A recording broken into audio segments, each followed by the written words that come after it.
నా భుజాన్ని తడుతూ, అన్నా నీకు తోడుగా మేమంతా ఉన్నామన్నా అంటూ నాతో పాటు అడుగులో అడుగు వేశారు. ప్రేమానురాగాలు పంచి పెడతా ఉన్నారు, ఆత్మీయతలను చూపిస్తా ఉన్నారు. మీ అందరి ఆప్యాయతలకు, మీ అందరి ప్రేమానురాగాలకు, మీ అందరి ఆత్మీయతలకు, ప్రతి అక్కకు, ప్రతి చెల్లెమ్మకు, ప్రతి అవ్వకు, ప్రతి తాతకు,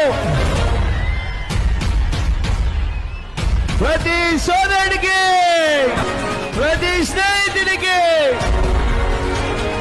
రెండు చేతులు జోడించి శిరస్సు వంచి పేరు పేరున హృదయపూర్వకంగా కృతజ్ఞతలు తెలుపుకుంటా ఉన్నాను.